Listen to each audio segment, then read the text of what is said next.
Hello, good morning, everybody. I am Percy Turner all day today. And one of the things that I'll do is I'll talk to you a little bit about myself and kind of try and sell the idea of listening to me.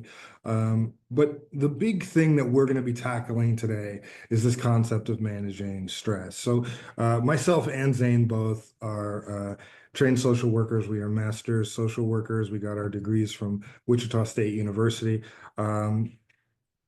I got my license and I was a crisis therapist for a while.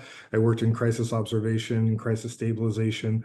And what I learned there, I thought would be really, really valuable in terms of stress management. And if you've ever worked in the mental health field or for the county, I see some Sedgwick County folks, hey, then you know that there's a time of change is kind of a thing.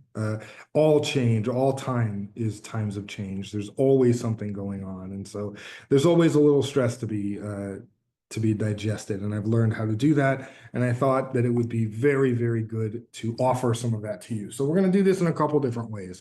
I'm going to talk about the stress of change and how change works. And we're going to get into how stress physically shows up. We'll even talk about a framework. Some of you might have heard of OII. It's observe, interpret, intervene. Talk a little bit about that. And that's just about remaining centered, right? Never losing yourself to stress.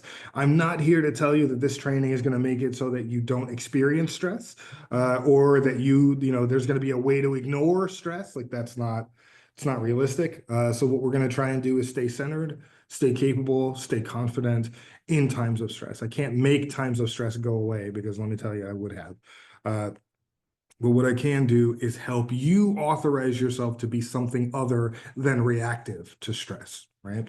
So we'll discuss debriefing and that to kind of explore on a more meso macro level what stress does, right? So part of this is about our internal relationship with stress, but there's also more of a broader outlook that we need to be focused on and thinking about. And debriefing really helps center that space where all of us are experiencing stress instead of it being, I experience stress, then Gary does his own way and Erica does their own way. And we just kind of go down the list of everybody individually experiencing stress. So we don't want to we want to get away from that siloing that stress sometimes brings. And so debriefing can help with that. So any sort of employee, whether you're an employee at any level, at every level, you are dealing with a variety of situations and potentially a variety of stressful situations, right? So there is a need often, and we are trained, and sometimes we are wrongly trained to compartmentalize, right? That you, professional you, aren't allowed to feel the emotions that personal you would feel, right? Depending on what field you work in, there is more or less of an emphasis of this. But it's always, regardless of what stress you're going through, you as an employee have to continue to be in your role. So the big question here is how do you deal with the stress of change right now, sitting at your desk? How do you deal with the changing world around you and still remain in the role that you need to be in? Still remain the calm presence, still remain the supervisor, still remain the whatever it is, the public liaison, whatever it is that you do. How do you do that from a place of internal stress, right? So we're going to be talking about that. Uh, Now, the big thing when I talk about change, and we have this, I have a lot of these kind of trainings, and the emphasis here is on times of change. So I would be remiss if we didn't take a second and really talk about what change means to folks, right? So change can be planned or unexpected. It can be singular. It can be, the entirety of a department or an entire organization. We're going to talk about stress and change in that relationship internally and externally. So first, we'll start with the internal relationship. So if you get nothing from this section of the training, change and loss have a really specific relationship. Oftentimes, change is loss, even good change. And so a lot of times when we talk about change management, one of the things that we're doing is managing our loss. there is an incredible amount of guilt, and I'm sure that nobody here has ever felt guilty for being upset about a positive change, right? But that's a thing, because regardless of what kind of change it is, regardless of how we internalize that change, there is a loss associated with it, right? So here are some points to consider here. Mourning is a step toward acceptance. It's a necessary thing.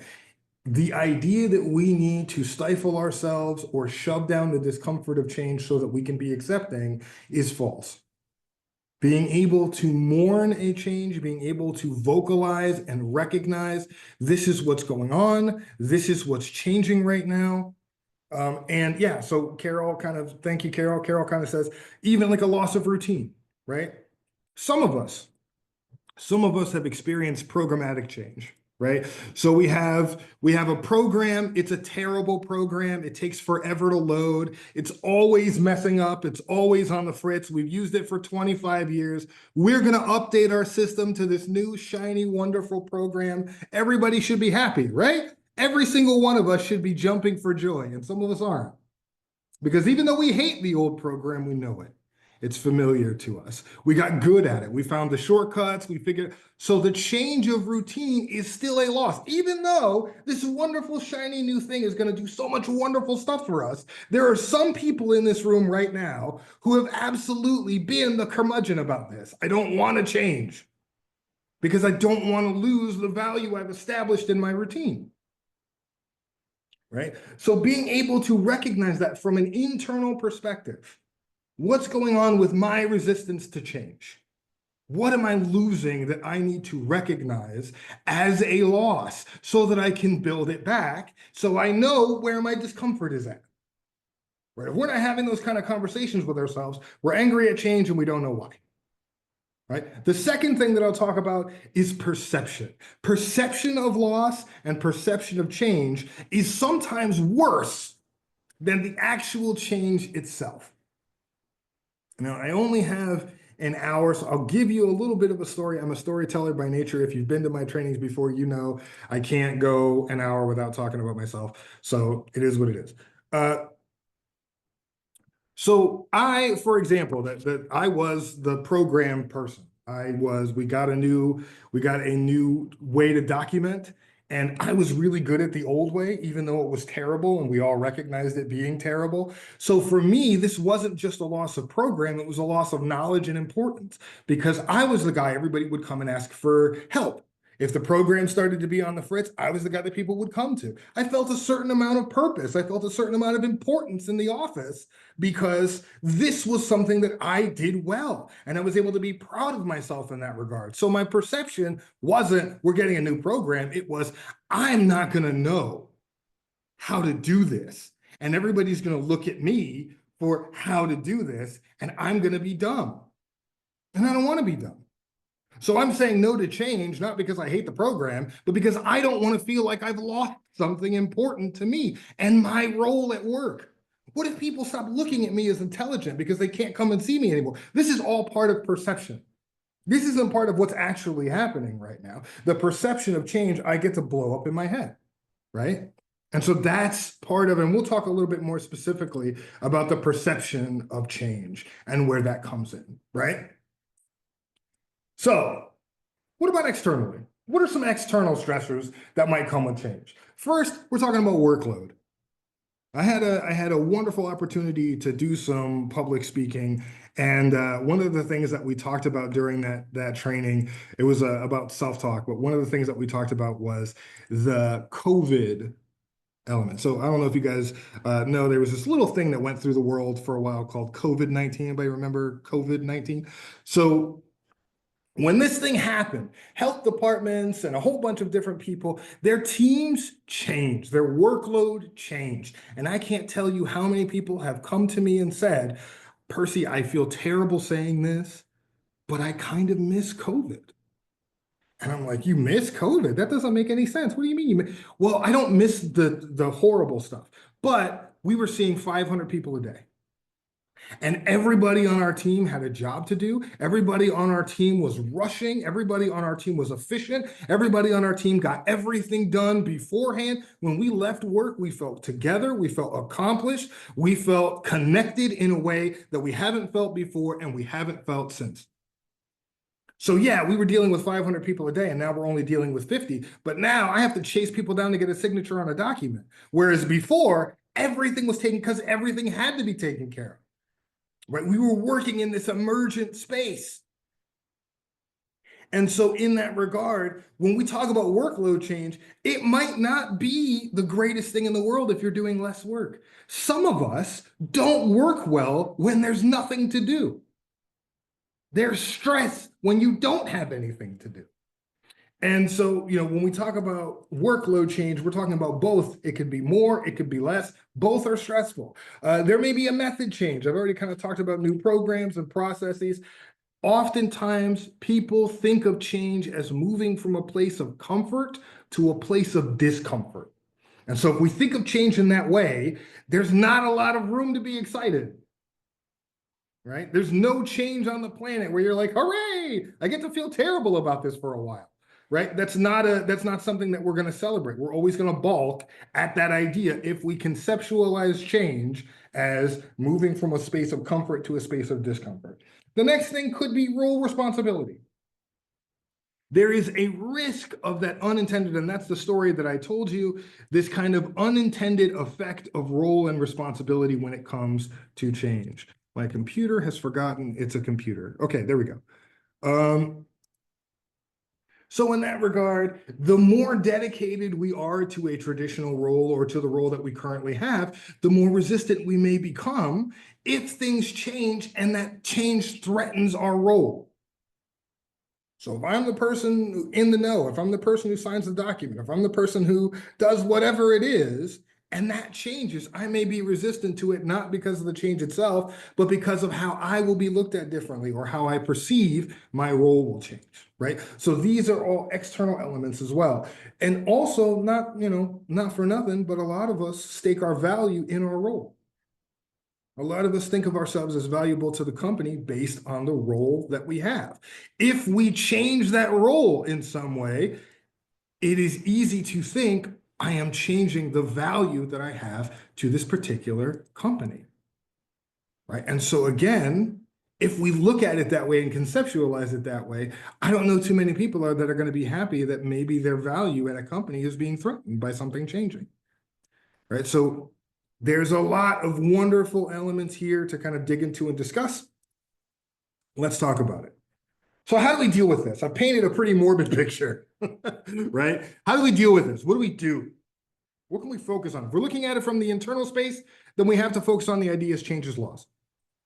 So what you need to do, and I'm talking about personally, this is your own personal work, thinking about all of the elements that change has, not just the sweeping perception, right? So this concept of routines, thought processes, thought patterns, recognize that all change has some loss in it, and that loss should be honored, not just ignored.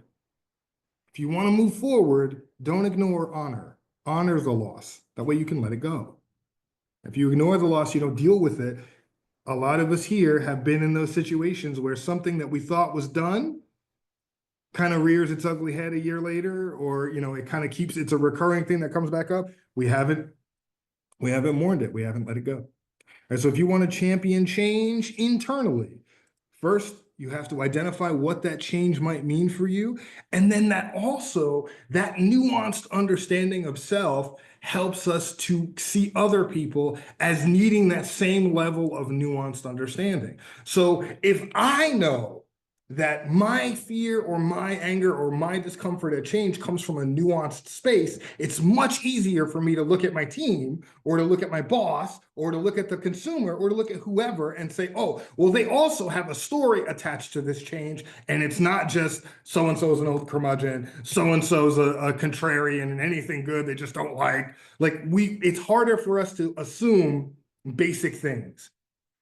When we go on this journey internally, it also helps how we see things externally, right? And so let's move over to the external, right? We might have to deal with reservations about change from outside of us. So what do we talk about? We talk about perception. Especially if the change is technical in nature, we want to talk about building ourselves into that change with adjacent skills, with transferable skills. We want to talk about communication around that change, right? So often we talk ourselves into change problems. We say things like, I know the change is going to be hard. I know, like, and uh, I is really onto something here. Internal and external stress definitely influence each other, right? Internal stress also affects the way that I view other people and the way that I view certain situations. I may be ready to be stressed out about something. And we'll talk about the perception of stress as we get a little further in.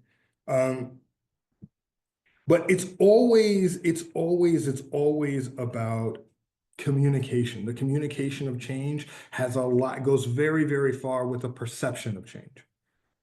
Right? So the way that we communicate things and the way that we understand things can have a direct correlation on what's supported and what's not. Right. So imagine if you've ever done any sort of hourly shift work, if I called you up and I said, hey, this is going to be the most difficult shift you ever worked. It's Saturday night when everybody else is having fun. You're definitely not going to have the ability to have fun on Saturday night. And honestly, your Sunday may be shot too. You want to come work?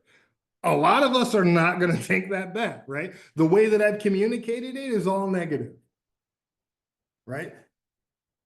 And some of us, if I know the currency at which you deal, and I mean this when I say that, I mean there are some people who love a challenge. So you're going to have somebody who says, "Hey, we only have a few people, and this is going to be tough work," and they're going to be like, "Bring it on," right? Because that's the currency that they use. They love that challenge. Other people, it's going to be about the money. Hey, this is going to be some overtime for you. I know you've been asking for overtime. That's going to help them be involved. The big thing here is what language are you using to describe the change, to motivate the people around you, to bear it, to mourn what's being lost, and to move forward. Let's keep going. Now we're just talking, we're going to move over from change to specific how we deal with stress, right? So when we're talking about stress, my favorite thing, I think of the old Eminem song for physical stuff, right? Uh, Palms are sweaty, knees weak, arms are heavy, that sort of thing. What's happening with you physically when stress is affecting you? How well do you know yourself under duress? You learn a lot about yourself when you start examining what you do, how you behave, and how you interact with others when you are stressed. There's also this idea of mental manifestation. A lot of people will fumble their words when they're stressed. A lot of people will focus on one point. If you've ever had a stressful conversation with somebody where they just kind of keep saying the same thing over and over again, regardless of what direction the conversation goes in, you have some people who really struggle with this. They cannot cognitively think. There is a lot of research that says the more angry, the more stressed we get, the harder it is for us to connect cognitively. Right? The harder it is for us to have logical and to deal, and we'll talk about this a little later in the training as well, to deal with like complex instructions and that sort of thing. It's not really a good idea if we're stressed out. And then social manifestation. Some people want to get away when they get stressed. Some people curl in on themselves. Other people move outward. I want to argue. I'm stressed out. I want to release that tension somehow, right? And so it's incredibly important to figure out for yourself how your stress manifests. A lot of us don't know to what level we are stressed.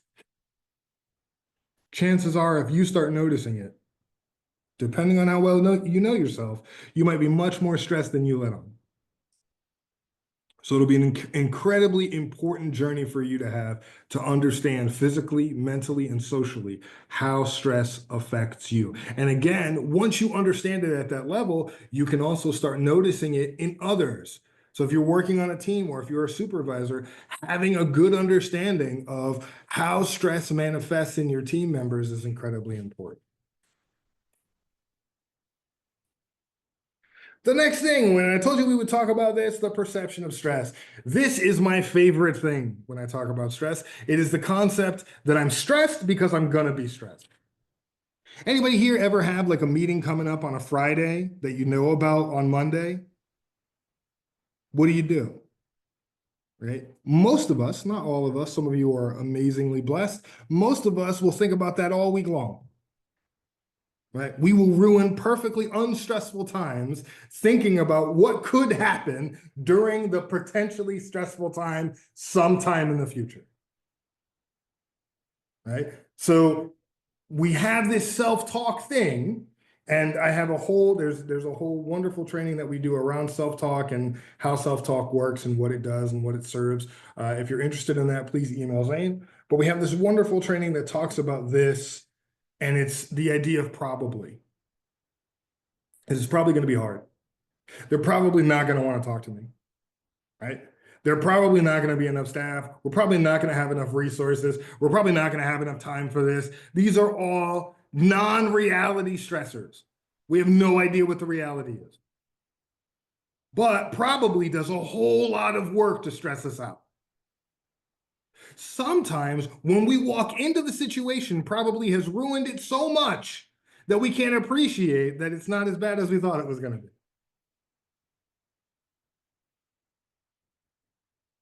Deanna says, taxes are my largest stress. I know it's coming up every year, but I still get stressed even though I just upload documents and send them to my accountant. I still get stressed about it every year. There are entire mantras about this, right?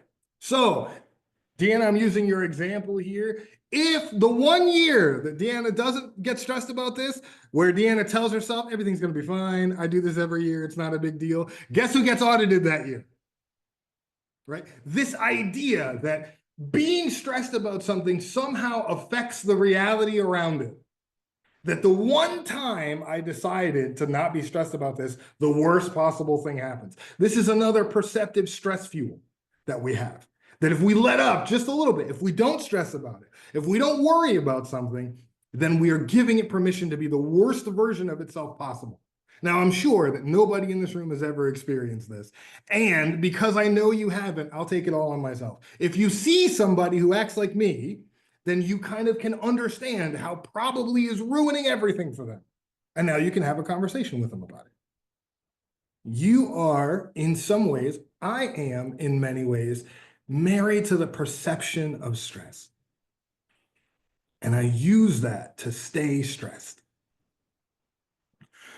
So what we want to do here is we want to reroute to reality. We want to deal with the facts that we have, the capabilities that we have, and this is exactly what Deanna did.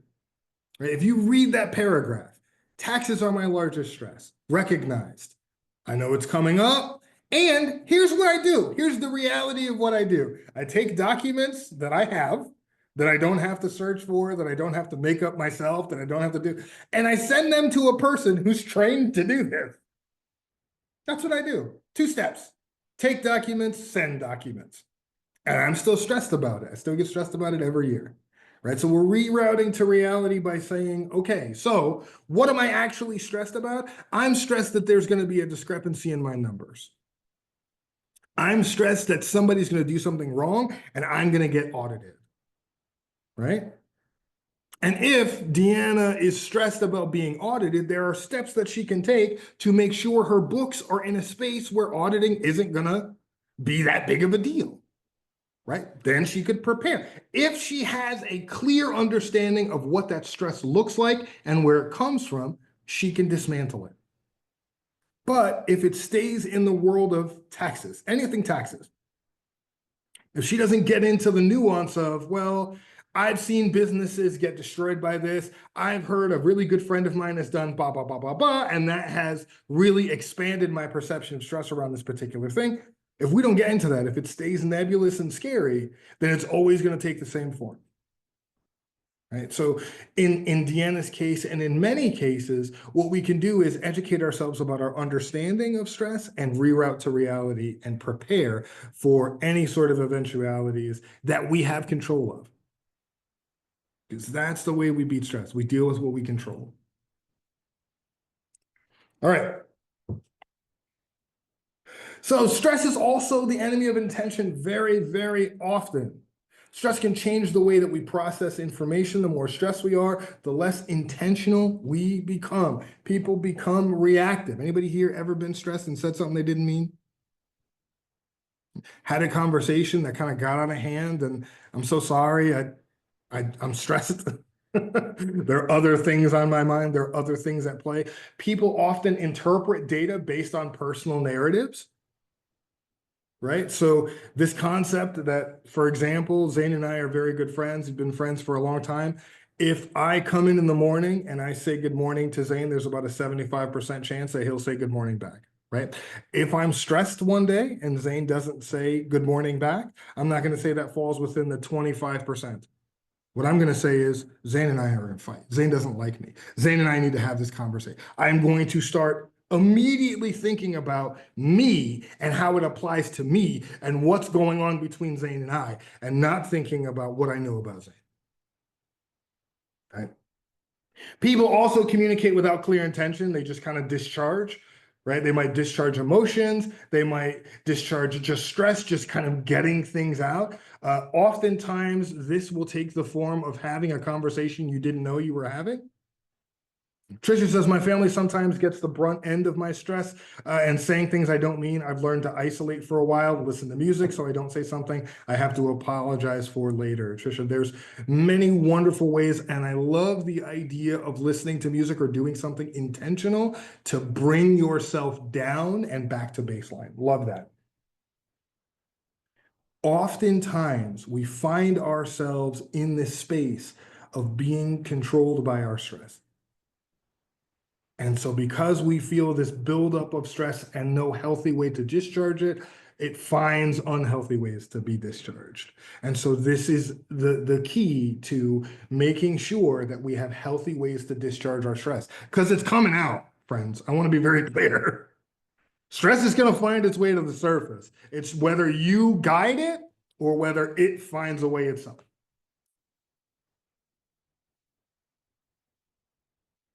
Thank you for sharing, Trisha. I really appreciate that.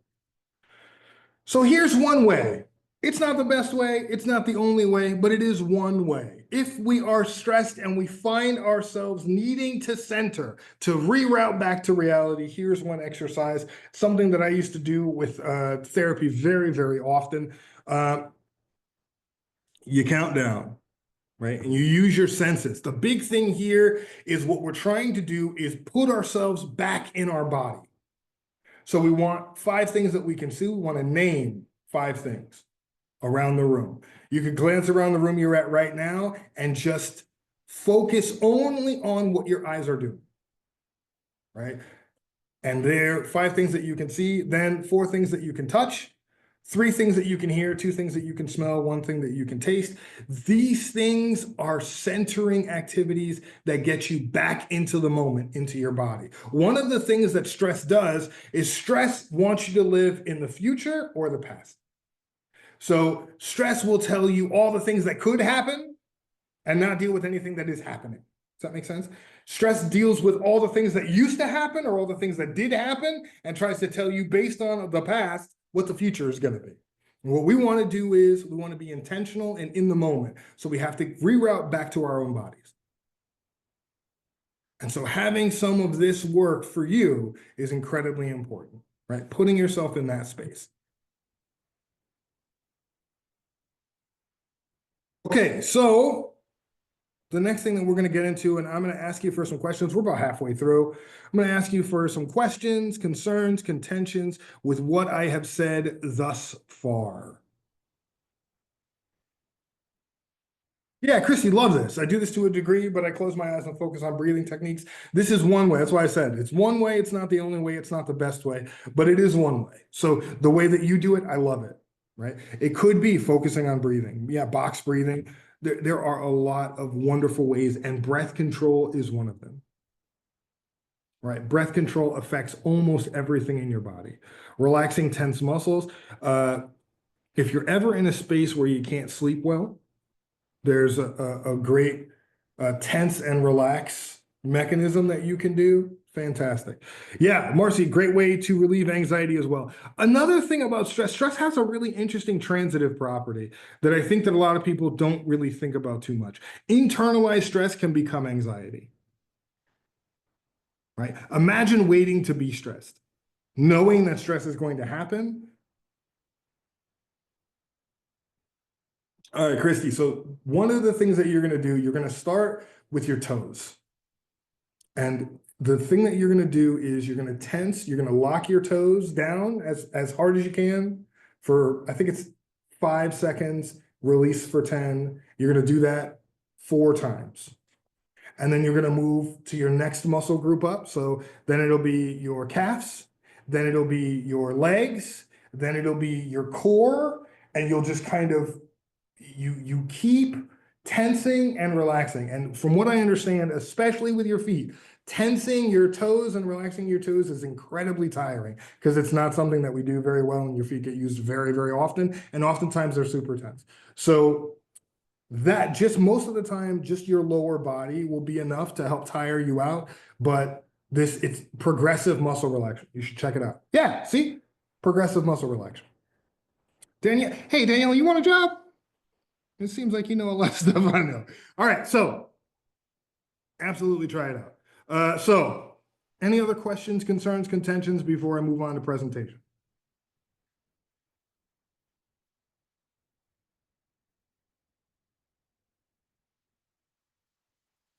Okay, let's keep it going. Thanks, Marissa. So super simple question here, and I hope that you dig into this a little bit. What's your betrayer? What's the thing that gives you away? My thing for me, it's my face. It's a little bit of everything, but my face, I can't trust. I can't tell you how much I love virtual meetings because when somebody says something crazy, I can just do this right here, right? And now you have no idea that I think that you are completely off the wagon, right? Because I can just because my face before anything, my face gives me a right. Yeah, sighing or like that, oh, I'm so guilty. I can't help it. There's because I'm a really expressive person. I'm a big talker. I'm a big, I talk with my hands and all that sort of stuff. Somebody says something that is like out of pocket. I'm doing all sorts of, I'm sighing, I'm doing this. I'm all over the place when it comes to my expression. So I have to be very, very clear about how I communicate that I'm stressed. And also, the more people know me, so I have good people in my life who will tell me, I don't know if you know, but you seem stressed. Because typically I'm trying to have a good time. Like I said, if you've done anything with me, you know I'm trying to have the best time possible. So if I'm in a space where I'm not smiling, I'm not talking, people around me are going to notice. And if they have the permission to say, hey, what's going on? And recognize that helps me identify my own stress before it gets into a space of explosion. So it looks like we got a couple things from chat here. Let's look at them. We got my face every time. I don't even know I'm making an expression. Marcy, we're soulmates, you and I. Bailey says all of the above. Danielle, very dramatic sighs. Love that tone. I take on the calm but displeased mommy tone. Love this.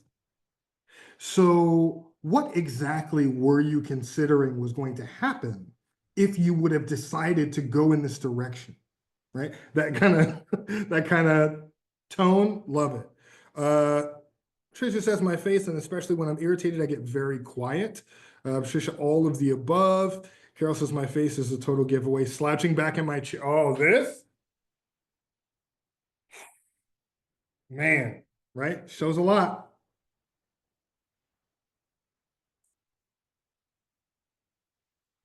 So when we're talking about communication, we need to be aware of these things, right? So we need to be aware of the verbal elements of what we do, our tone, our language, our cadence, but also the nonverbal elements of what we do. We have to be aware of how we behave when stressed in these spaces, verbally and non-verbally. When I am stressed, I'm a passionate person, I'm a passionate speaker. I get up, I get animated. I'm not angry at you, right? But I can't tell you how many people and how many places I've been asked, sir, can you please sit down? Sir, yeah, I'm just talking about basketball. I think that blank, blah, blah, blah. I'm just really into that. Someone says something about Jordan versus LeBron. I'm like, oh, there's no way you can think that Jordan doesn't have a blah, blah, blah. Like, I'm in there. I'm part of the conversation. And I'm so passionate about it that oftentimes people will think that this is stressful or that, right? So you have to be very, very aware of how you communicate. Because how you communicate stress gives people an understanding of how they ought to internalize stress. Right? So when we're talking about the actual messaging itself, you want to focus on being informational, being direct, and then empathizing. And we'll talk about that here in a minute.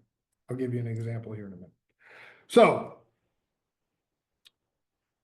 in times of stress, we need to be as direct as possible. Right?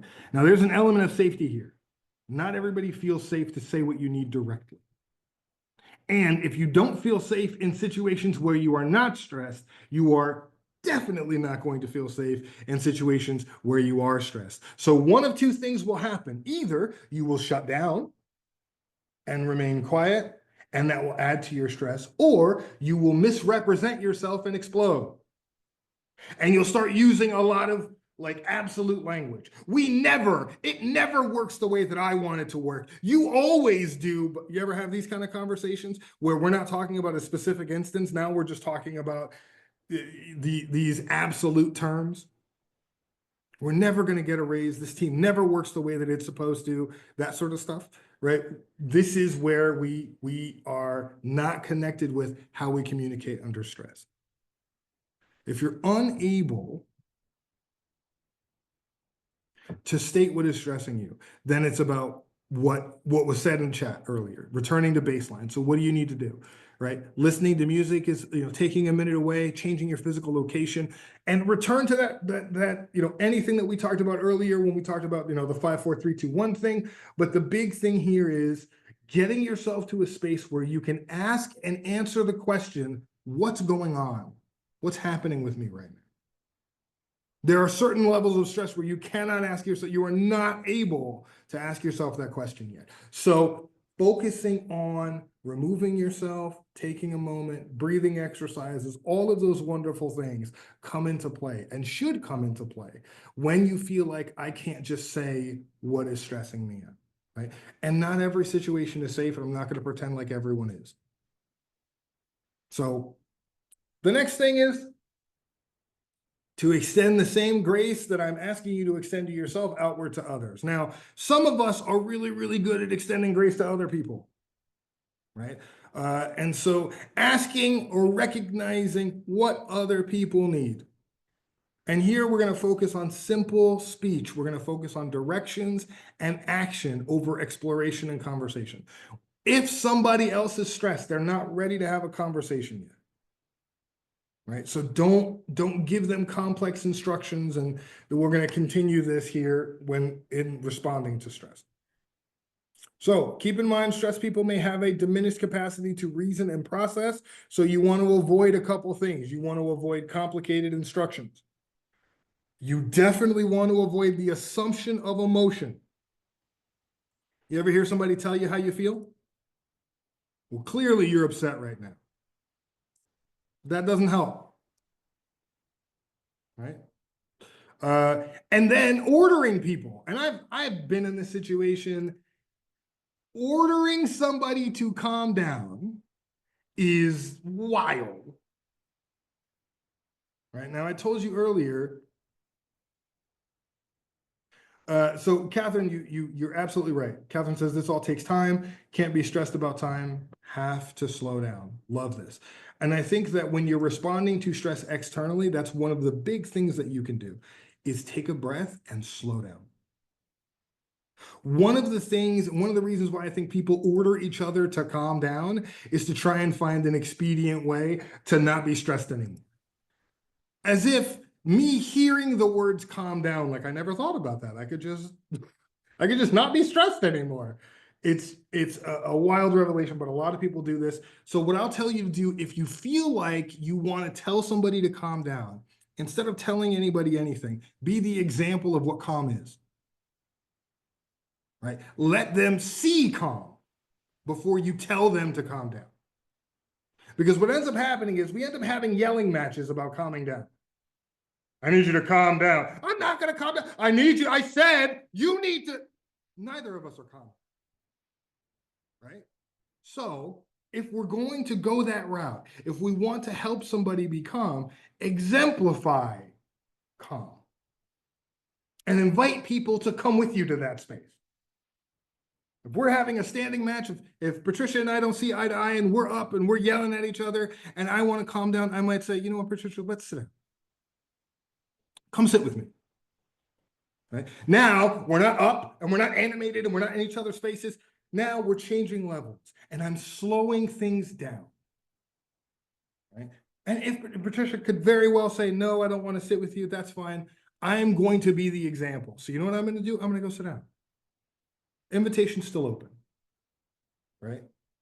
And so in this regard, what I'm doing is I'm exemplifying calm rather than ordering.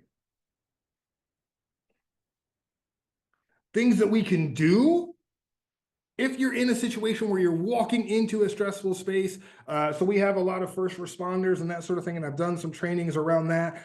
Just talking and introducing, hey, here's who I am and here's what I'm here to do. I see this as a stressful situation. It seems like, and one of the things that we can do, I told you not to assume emotion, so don't. Instead, point out what you see. I see elevated tones. I see clenched fists. I see kind of a back and forth happening. I'm Percy Turner. I'm here to try and talk this through. Right? So all I'm doing here is I'm introducing and I'm informing. Here's who I am. Here's what I'm here to do. And if we want to talk about what may be alive in the room, we want to describe it. We don't want to put emotions in it. We don't want to say you two people clearly don't like each other, or you two people are clearly angry at each other. We want to describe. And we're going to get into this when we get to OII. So clear directives, that's your best friend. Simple steps. Right? First thing I need you to do, and then pause. Let a stressed person needs more time to internalize. If you're talking to somebody who is stressed, you need to give them some extra time to process your request because they are doing so through the lens of stress. It's going to be a little while, right? And then, like I said, you can acknowledge and you can direct the focus. And we'll get into that here in a little bit in terms of intervening. Internally, here are some things that you can do once you can get into that thinking space. Once you can get into the thinking space of stress, there's a whole wonderful thing that I've kind of mocked up here that talks about 3 different arenas that you can talk about and figure out, where's my stress coming from? What's going on with the issue at hand? What's going on with me? What's going on with other people in the situation? Right. And this is all included, like I believe Zane will give the PowerPoints to folks. So you'll have this to reference to, right? But this is both about being intentional. Once you're able to get your intention back, here's how you know. So if you're in that space where you can ask yourself that question, here are some great ways that you can get into being intentional about what's stressing you out. And you might have to wait until after the situation is over, but here's a great way to internally debrief. And we'll talk about debriefing here at the end. Yeah, this is why I'm not touting this, Trisha. This is why I'm not touting this as the way, right? Once you get back into that thinking space, then we can get into this bit, right? But knowing that I am going to learn about this stress, I am recognizing I am stressed out about something, and when I am able to, I'm going to sit and figure that out. Right? This to me is a paradigm shift. Most of the time when people think about stress, they want to discharge it and get to doing something good or feeling good as quickly as possible. And they don't ever come back and learn. And because they don't come back and learn, then history repeats itself. And eventually they run into the same stress, right? And they deal with it often the same way. So this isn't about forcing a state of being able to question or think. This is about when you arrive there. This is your internal debrief. This is how you learn so that stress doesn't control you. Does that make sense, Trisha?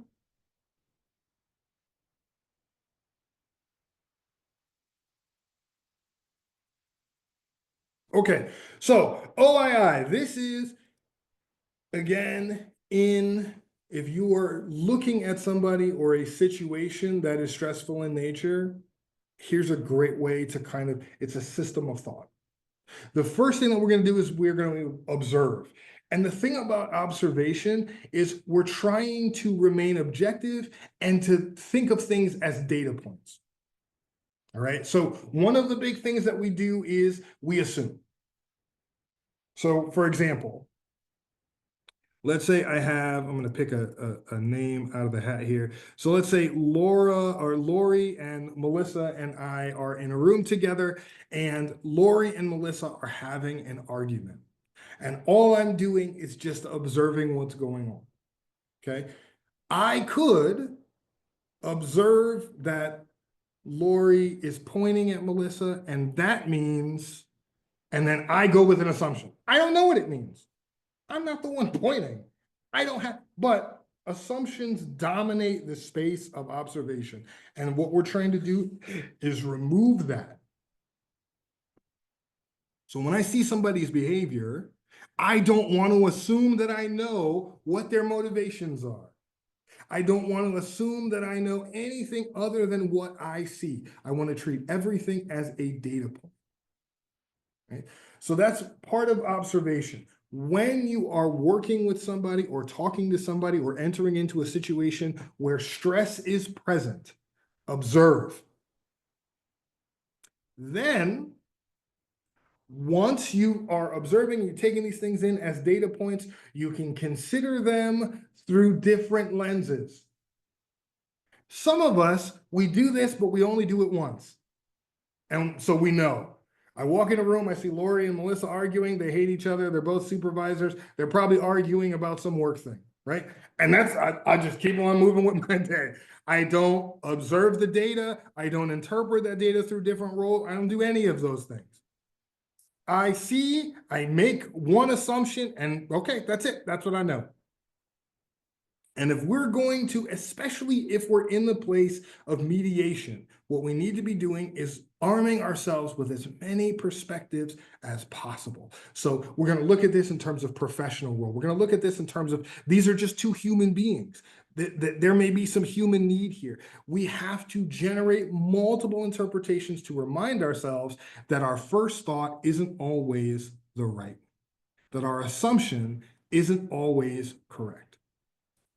And I'll tell you, and this is something that, again, if you've trained with me in the past, if you learn nothing from this section, it is better to ask an uncomfortable question than to sit with a false assumption. And false assumptions run rampant when we don't take the time to observe, interpret, and then intervene. So then once we are in a space where we've interpreted some things, we've decided, we've thought about it, we've kind of sat back, we've observed, now we can prioritize tasks. We can think about it in terms of professionally addressing this. We can think about it in terms of personally addressing this. We can think about it in a task-focused way or a response-focused way. It all depends on what that nuance is. But if we're not treating this as a nuanced thing, then it's going to be very difficult for us to do what may be necessary to diffuse the situation. The stress is not a one-size-fits-all kind of thing. Right? So this is a very, very basic overview of OII. OII is something that I mean, it could be an hour-long training easily all on its own, right? But I wanted to bring this in terms of an actual system that one could use. Okay, so before we get into debriefing, and this is our last leg of our training, any questions, concerns, or contentions with what I have said so far? Everything clear as mud? Have I stressed anybody out just listening to me yell about stress? There's at least one of you that's like, oh, he's so loud. Okay, so we're all good. Okay, great. So let's talk about debrief. During a debrief, what we want to do is we want to focus on recognition, transparency, and intervention. Right. So the first thing that we're going to be talking about is recognition, establishing, and this is another big thing that I think is really, really important that isn't really recognized nearly as much as it ought to be, in my opinion. Establishing emotional content as part of the conversation is a good way of acknowledging, is a good way of recognizing people, and talking directly about an emotional impact can help people feel heard. So when we're talking about debrief, oftentimes what we're talking about is what happened, what did we do wrong, and what can we do better, right? We don't ask what happened, how do people feel? Are people recovering from this? Is this something to recover from? Has this changed the way that we think about X, Y, or Z? I've been in situations, and I am sure that there are people in our audience today who have been in situations that have been so stressful, they've changed the way that we've thought about our role. They've changed trust in relationships that we have, and we never talk about it. If you've ever been let down by somebody, especially in a professional capacity, I learned something about you today. I learned I can't trust you. Right? And Melissa, my staff and I have enjoyed your presentation. Wonderful. Yes. Thank you so much for being here, Melissa. I appreciate you. So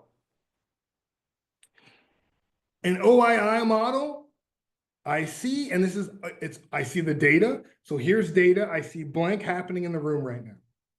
Is this something we need to address?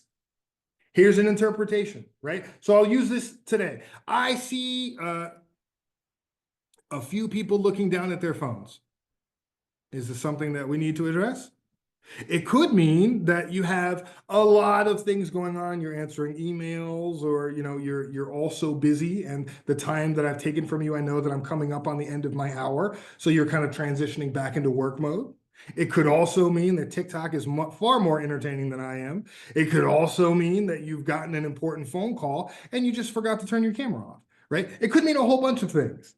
It doesn't mean that I'm the worst presenter ever, but I'll tell you, that was my first thought, right? Once I get into this idea of being able to interpret it from multiple spaces, it becomes less about me and what my deficiencies are and more about what I am observing. I want to make sure to check in with you all. How should we proceed? And here's our intervention, right? Here's what we could do, or we could do this. This is that OII at work in a debriefing space.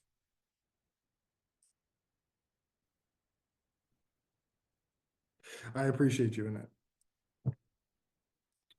So you want to establish in any debriefing meeting, and to be honest with you, in any meeting ever, you want to establish purpose. So you want to name that purpose. You want to remind people of the purpose as a means of holding ourselves accountable. We are here. If we've ever been in a meeting where we're here to talk about the exciting new quarter, and it ends up being, why aren't we getting raises? Well, that's not what we're here to talk about today. Right? We're here to talk about this particular thing. If you'd like to have that conversation, I'd love to have that conversation about why we're not getting raises. I too want raises, right?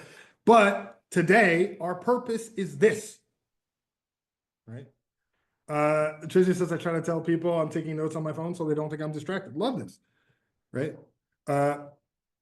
And what I would love is for people to give Tricia the benefit of the doubt by, if I see somebody on their phone, I don't automatically think, well, they're distracted. That's what people are on their phones, right? There could be many other reasons why somebody is looking down at their phone, not just that they're glued to social media, because I know that all people are addicted to their phones and blah, blah, blah, blah, blah, right? We have to get to a space where we are interpreting more than our first thought. Okay, so at best, purpose is a universal agreement between all parties.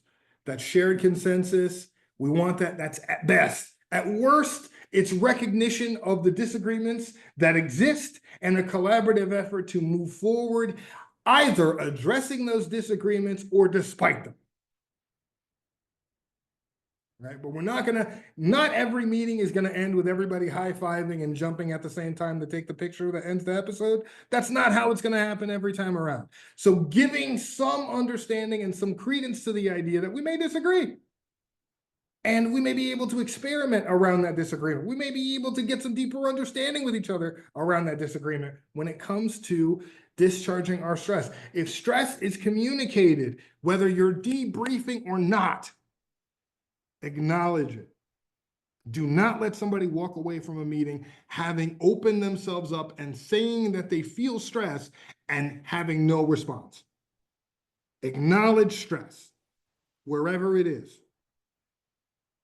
If the stress is standing in the way of progress, address it. If you cannot address it in the moment, then make time. If they're not ready to address, then you give them time to process and you make time to address it in the future. But you never let stress go, because stress, especially professional stress that is unaddressed, can turn into organizational trauma. And organizational trauma gets in the way of everything. Stress, it can transform into other things. And we definitely don't want that. So you always want to acknowledge stress. All right, we have 2 minutes and 30 seconds. Does anybody have any questions, any concerns or contentions, any examples, anything at all that you'd like to discuss before you get out of here and enjoy your lunch?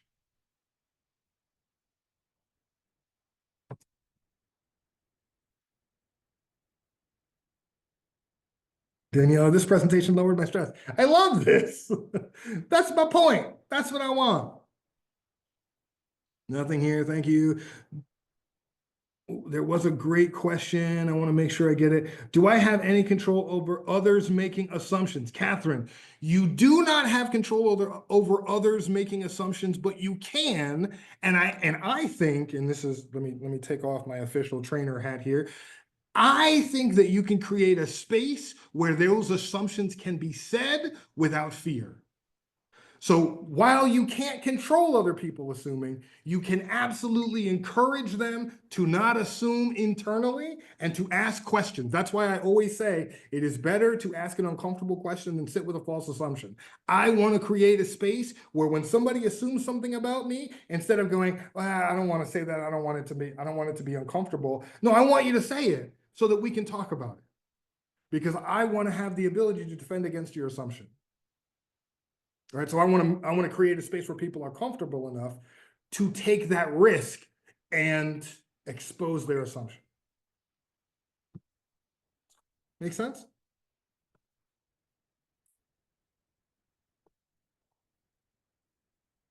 You are absolutely welcome. All right, friends, it is that time. Zane has his email further up in the chat. I don't know if we have a survey or anything that Zane's going to drop in, but I will say I have had a lot of fun talking to you all. Thank you guys so much for spending an hour with me, and contact myself or Zane via email if you'd like to learn more about some of the other topics we have to offer. Have yourselves a fantastic afternoon.